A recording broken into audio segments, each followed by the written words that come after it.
62% of the public in Wales think that you're more at risk of developing a clot on a long-haul flight than you are entering hospital. In fact, you're 1,000 times more likely to develop a clot in a hospital than you are on a long-haul flight. So on World Thrombosis Day, we run an event at Cardiff Airport to hammer home that message that when you or your family spend any time in a hospital, to remind the healthcare professionals to make sure you're assessed and you get the right to treatment if you are susceptible to clots. I think there's this sort of general understanding amongst our, travelling public that you're most at risk from a flight, particularly a long-haul flight. But I understand that actually you're much more at risk of developing a clot in hospital through the sort of various things that go on there. So I think that just underlines that people really need to understand what the dangers are and where they can get information.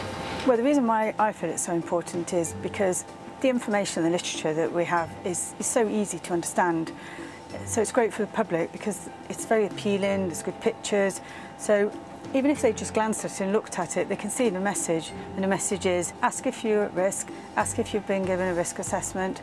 And it's empowering patients to go to staff, and that could be any healthcare professional, not just doctors or nurses.